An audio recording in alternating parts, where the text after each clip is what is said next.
Bonjour, je suis Dr Jean-Claude Mapatina, médecin régulateur chargé du réseau et du partenariat Asono Santé. Je m'en vais vous présenter donc notre logiciel de gestion en différents modules. Je vais vous présenter comment se fait une consultation, comment se fait la prescription d'analyse, comment se fait la prescription de médicaments, comment les pharmacies doivent servir les médicaments et dans tout ça, comment est-ce que la facturation donc se fera parce que c'est un logiciel qui permet de faire directement la facturation, de suivre le règlement donc au fur et à mesure qu'il est effectué par nos services. Alors, notre logiciel est une plateforme connectée accessible comme une page Internet via un navigateur, ici Google Chrome, mais vous pouvez utiliser Firefox ou le navigateur de votre téléphone pour accéder au logiciel. L'adresse à saisir, elle est la suivante, prod comme production, point, sunu, comme sunu, S-U-N-U, health, H-E-A-L-T-H.com. Voilà. Et donc, vous êtes automatiquement balancé donc, sur la page d'accueil du logiciel.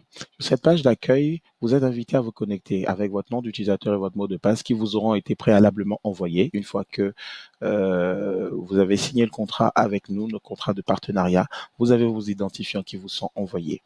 Voilà. Donc, vous allez vous connecter. Mais ici, permettez-moi de revenir. Je vais utiliser le site de la démo. Donc, je vais travailler en pré-production. C'est le site que nous avons prévu pour les démonstrations.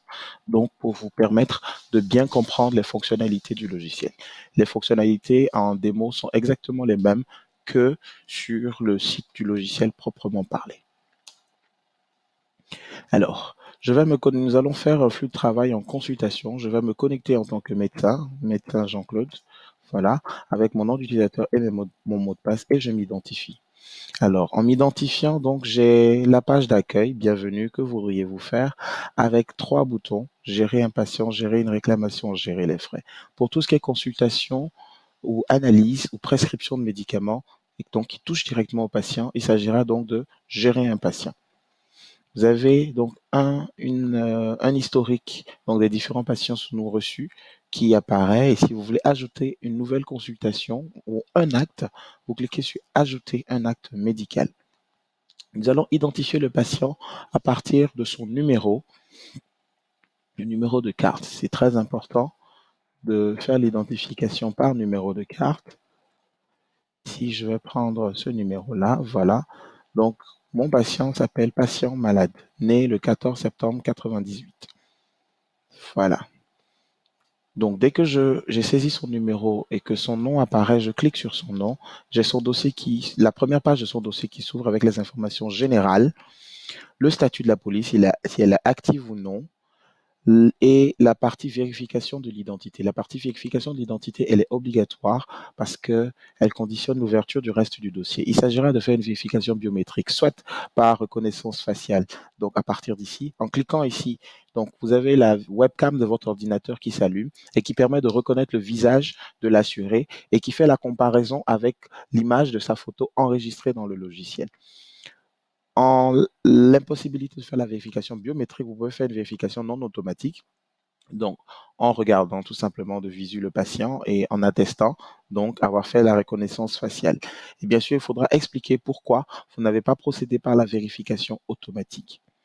Donc, permettez ici, je mets webcam en panne. Voilà, et vous cliquez sur attester, très important. Dès que vous attestez, vous passez à la suite où vous allez choisir la catégorie des soins.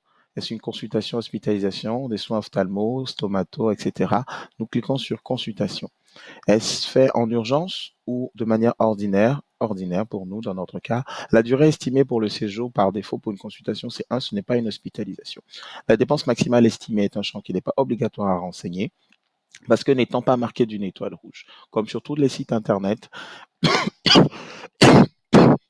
excusez-moi, tous les champs obligatoires sont marqués d'une étoile rouge ou d'une autre particulière et doivent être impérativement remplis. Alors, à l'accueil, l'agent d'accueil a la possibilité de prendre les signes, de prendre les constantes, tension artérielle, température, rythme cardiaque, rythme respiratoire, le poids et la taille qui vous calcule automatiquement donc l'IMC. Si on met par exemple 70 kg ici et pour une taille de 1,80 m, vous avez l'indice de masse corporelle qui est calculé automatiquement. Les actes requérant entente préalable, nous allons revenir là-dessus. La requête pour une entente préalable peut être faite déjà à l'accueil avant que le patient ne se présente devant le médecin. Nous allons passer donc à l'étape suivante.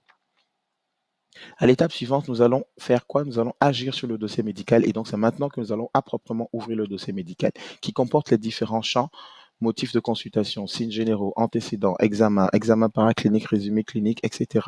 Bref, un dossier médical complet. Motif de consultation, je n'ai pas obligé de remplir, mais nous pouvons le faire s'ils mettent peut-être fièvre, évolution depuis 48 heures par exemple, avec ou sans signe associé comme vous voulez, c'est juste pour vous montrer un exemple. Chaque saisie faite dans un champ devra être impérativement, pour être intégrée au patient, donc il faudra impérativement cliquer sur le petit plus dans chaque coin inférieur droit, parce que là c'est une saisie brute. Nous allons cliquer, vous allez voir, lorsque nous cliquons, voilà, ce que nous venons de saisir est intégré donc dans le champ en question et donc coché. Voilà. Donc là, vous êtes sûr que vous avez écrit une histoire de la maladie. Les signes généraux donc sont ceux qui ont été enregistrés à l'entrée, ou soit si l'enregistrement n'est pas fait à l'entrée, le médecin, le consultant peut entièrement donc saisir les différentes constantes. Antécédents médicaux, ils ont été renseignés donc à l'avance par les antécédents médicaux que le patient nous a signalés, donc et classés par différentes catégories. Mais bien sûr, cela ne dispense pas le médecin, donc le soignant, de pouvoir faire son enquête au cours donc, de son examen clinique.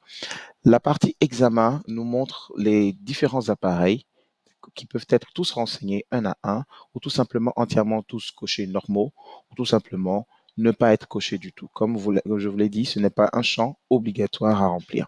Ce qui importe sur la page du dossier médical, c'est le diagnostic. Nous allons faire ici une consultation sans prescription d'analyse et vous allez voir donc le côté diagnostic. Nous allons mettre, si c'est un diagnostic présomptif ou un diagnostic arrêté, par exemple, c'est une gale. Voilà. La date de début, c'est la date, soit c'est à ce jour par défaut, soit si la symptomatologie est plus vieille, on peut donc choisir une date antérieure. Et rappelez-vous toujours, pour intégrer au dossier du patient, cliquez sur le petit plus dans le coin inférieur droit. Voilà, le diagnostic est renseigné. Le traitement préconisé, peut-être que là, vous voulez juste mettre des mesures hygiénodiététiques. Nous allons mettre mesures hygiénodiététiques. Voilà. Et donc, vous ne voulez pas prescrire de médicaments. Nous n'allons pas prescrire de médicaments, juste mesures hygiéno-diététiques. Bien sûr, permettez-moi de le faire ainsi. Et donc, nous allons ajouter donc, dans la partie traitement en cliquant sur le petit plus. Voilà. Nous avons mis un diagnostic, nous avons mis un traitement qui consiste juste en mesures hygiéno-diététiques. Donc, il ne s'agit pas de prescription de médicaments. Et donc, une fois terminé, vous avez en bas la liste des problèmes du patient. La liste des problèmes du patient, c'est un peu l'historique des affections antérieures dont il a eu à souffrir. Donc, vous voyez, il a eu diabète, une contusion cérébrale, une grippe, une infection virale non spécifiée, une gastroentérite. Voilà, donc ça, c'est l'historique des affections antérieures du patient. Conclusion, recommandations, s'il y en a, vous les mettez. S'il n'y en a pas, vous laissez. Autre, s'il y a quelque chose d'autre, vous le certifiez. Une fois que vous avez terminé et donc que vous avez entièrement achevé votre consultation, votre plan thérapeutique, vous cliquez donc sur la documentation clinique et achevé. Vous confirmez que c'est achevé. D'accord, parce que parfois il peut arriver qu'on clique par accident. Vous confirmez que c'est achevé. Et petite parenthèse, vous allez remarquer que le dossier est marqué confidentiel. Ça veut dire qu'il n'y a que le médecin traitant qui a accès à ce dossier. Donc, dossier confidentiel, ça veut dire que seul ce médecin, celui qui a reçu ce patient à cette date, a le droit de consulter ce dossier. Voilà. Et donc, nous cliquons enfin sur enregistrer. Voilà. Fiche de soins mise à jour avec succès. Donc, nous venons de terminer ainsi une consultation sans prescription d'analyse ni prescription de médicaments.